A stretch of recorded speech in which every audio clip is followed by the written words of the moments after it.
The first criminal charge has been filed in connection with a sexual harassment investigation of former Governor Cuomo. Yeah, it accuses him of groping a staffer at the governor's mansion in Albany. Eyewitness News reporter Josh Einiger is live in the newsroom with the breaking news. Josh. Well, Liz, the disgraced former governor, his career destroyed among sexual harassment allegations from nearly a dozen women, has now been charged with a misdemeanor sex crime.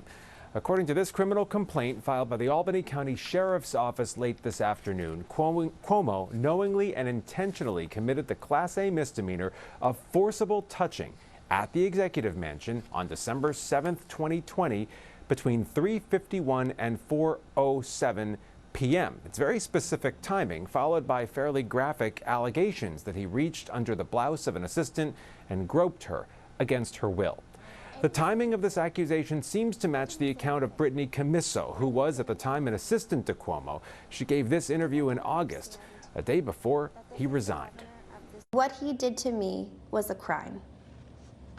He broke the law. People don't understand that this is the governor of the state of New York.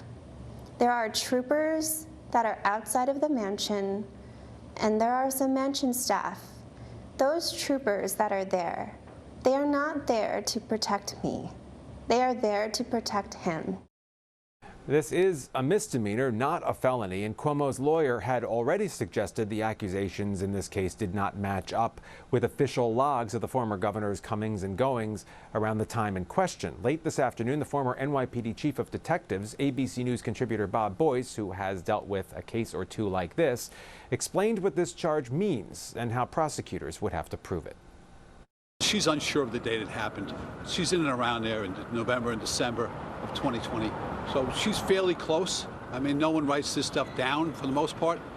So that's his only defense. That's not enough.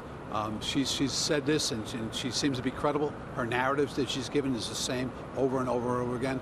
So that's where they're going with this right now. It's a credible narrative, and they'll go forward with that. As a misdemeanor, forcible touching carries a maximum penalty of a year in jail, but frequently first-time offenders avoid jail time and serve probation.